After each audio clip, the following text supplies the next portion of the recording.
Before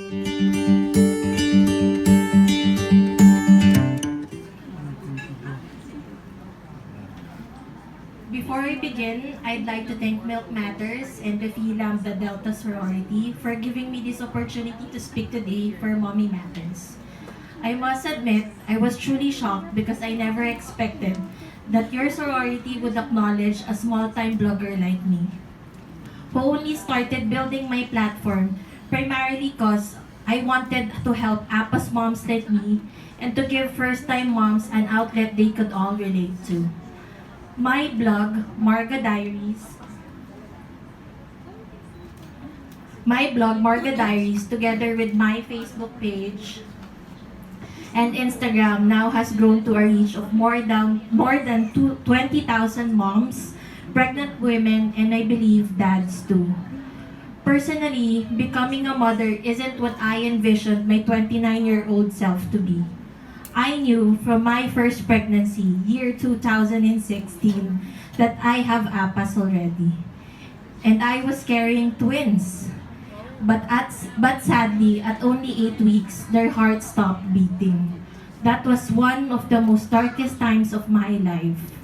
When I found out that I was pregnant again after a year with my son Alaric, I knew I needed to ready myself, and a lot has to change. I did not want to lose this baby. I keep telling my doctor, I do not want to lose another child. So Edward, my partner, and I fought really hard to keep him alive inside of me. And after 8 grueling months of injections, medications, Alaric was born at only 1,830 grams. He was premature, but his lungs were strong, so he did not get incubated. But he still needed to be in the NICU for observations.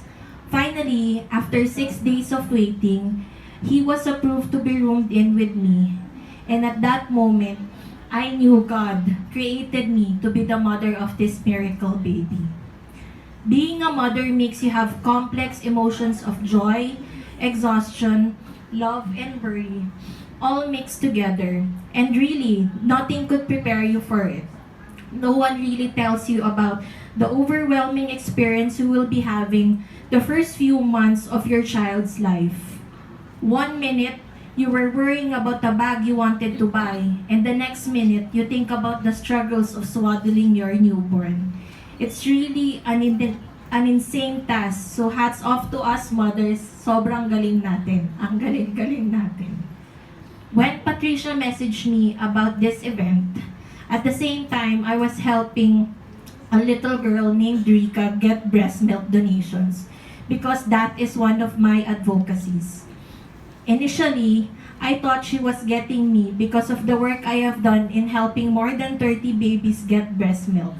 But when I got the invitation, it's about parenting. And I quickly realized that I have been chosen because I am actually helping moms and dads about how to parent their children because of my post about the no screen time rule before 12 months old. I even made a video about it, about how I started it with my son Alaric. And as of yesterday when I checked, it has reached more than 5,000 views on Instagram and around 2,000 views on Facebook alone. I'll be showing you the video. Please keep in mind, may TV sa harap namin. It's on medium volume, so, okay.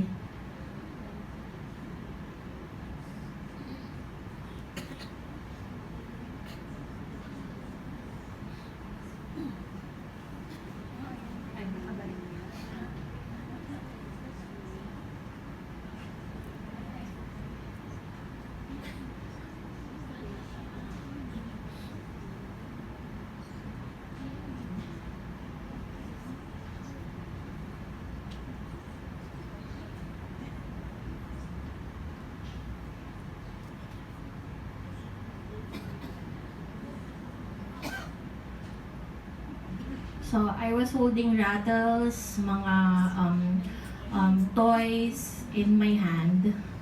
And that's my son. There's a TV and there's a huge TV in front of us. If you've noticed, he's not looking at it. He would just look and grab what I give it to him, what I give to him. You can use any toys actually. So, okay. I read about this in Motherly. Actually, I posted that in my YouTube channel. So if you want to check out my YouTube channel, just search Marga Diaries. So if you notice on the video, he would only get what I grab. So when I grab something, yun yung kukunin niya. Not the other toy in my other hand. That's at in the article, they said that what you do, your child imitates. So what I did was I just kept playing, and what I grabbed what I wanted my son to grab. And that's and until I did that until he gets it. I started doing this around 3 to 4 months with my son Alaric because he was premature. So he was late in sitting up. So with the help of the pillow. So another screen time check I did is buy him cloth books early on. I bought him cloth books early on. I'd read and show him one book for 1 week and switch to another. He did not get it at first, but eventually, he will look at the cloth books like his toys that mom reads to him daily. Until now, he has those cloth books. Those are the cloth books around him. Around 6 to 7 months, I proceeded to read him bedtime stories and fairy tales using hardbound books before bedtime. There were times that he would not get it, and he would not listen, and he would just grab the book. I just let him. But around 2 weeks of constantly doing it, he finally got that it's part of our nightly routine. So that's us reading before bedtime. I do it daily. It still amazes me that we get to learn so much about our child's behavior every day. When I read to Alaric stories, I noticed that he would pay attention because it seems like it was something I enjoy doing. And he looks at me reading, and I create big gestures in my mouth at first. Of course, at first they would laugh. He would laugh, but constantly reading to him is the key for him to realize that it's part of what we do before we sleep. Another mission of mine is to give proper nutrition to my son as soon as he could already eat solids. Initially, I opted for BLW, baby-led weaning, but our pediatrician wasn't too keen on this because my son was underweight. Hi, Alaric love. Hi, love. That's my son, everyone. He doesn't look premature anymore. Initially, I wanted to do BLW, but our pediatrician wasn't too keen on it because my son was underweight and told me that we should wait until we meet the target weight. So we did, but it was past the 2-month mark and Alaric was already used to eating a spoon. So to those who wants to know, here's my menu for Alaric. If you notice, I used a chart and the clay. The blue clay is for the food that he likes, and the brown one dun sa hindi. So what I did was, yung mga brown one, yun yung usually mas hinahaluan ko ng breast milk ko para mas ma-enjoy niya. So that's my menu. Tapos friction lang naman yung sinulatan ko. So I could erase it tapos write a new menu for him every week. Tapos, I researched about this food. The first food we gave my son was avocado. Tapos, initially, he really loved it. Of course, ang ratio namin is 4:2. So, 4 tablespoons of breast milk and then 2 tablespoons of the food, of course. The trick with feeding your babies below 1-year-old is to follow the Bahay Kubo. Bahay Kubo song. Sino may alam? Lahat tayo, di ba? Do you wanna sing it with me? Ayan, okay, game. Alaric, you sing ba? Bahay Kubo, kahit munti, ang halaman doon ay sari-sari, singkamas at talong, sigarilyas at mani, sitaw, pataw, batani, gundot, patola, upot, kalabasa, at saka meron pa mustasa, sibuyas, kamatis, bawang at luya. Sa paligid-ligid ay puro ng linga. Yay! Everyone knows. Everyone knows talaga. So, okay.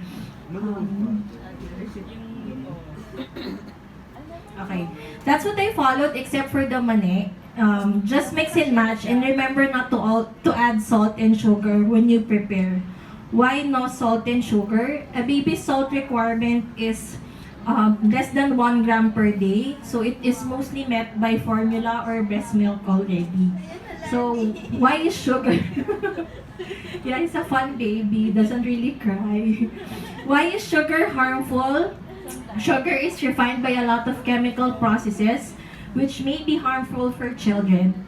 Excess sugar may cause tooth decay for children. Excess sugar may depress immunity. So, okay. I share most of my life to my readers and followers, but I know my limits. Have you heard about digital kidnapping? No? Okay. It's about kidnappers using your post to lure and find your children to their hands. It's already 2019 and I've been hearing a lot of stories from mom bloggers, moms who message me about trying to locate their children and me sharing it because of course I have more than 20,000 followers already. We should always be mindful of what we post. So I'll tell you ways for you to limit your posting. I've learned about this before. Do not add location real time. So example, if you're here with your children, maybe post it in a later time. Usually ganun yung ginagawa ng mga celebrities. Limit your posting in front of your house, a facade of your building because usually you could Google it. Makikita sa Google Images yung facade ng building. Share only snippets of your life, not the whole thing because people are really privy. Lahat na tayo, they say na parang your closest enemy is just beside you talaga. We should always be mindful of our children's safety. That should be our #1 priority. Yun, social media presence. So if you've noticed, yung social media presence ko doesn't really have locations. Tapos, that's my son. Parenting for me is showing your child love, support, helping him learn to meet his needs for safety, fun and freedom in responsible ways. In this day and age, there are a lot of distractions like cell phones, iPods, but if you focus on what is essential for your child's development, and if you have a goal in mind about what you want to instill in your children's minds, it won't feel like a task. Always have fun when trying to teach your child. I think every day is truly a struggle for us moms because people depend on us so much in so many aspects of life. I suggest you enjoy and savor every moment you have because like every parent before us said, they are only young once. So this is Marga from Marga Diaries and thank you for this opportunity to tell you how I parent my son Alaric. Thank you. Baby, sana mo please. Beautiful baby, defying all odds. Yes, let's go. Napakaputi. Smile lang. Smile. Hello.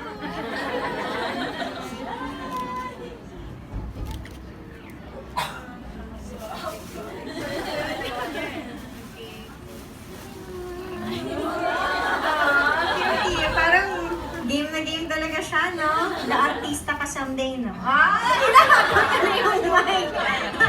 Mag-host na siya. Hello. Topics related to pediatrics, infectious diseases, vaccines, and clinical trials in the Philippines and throughout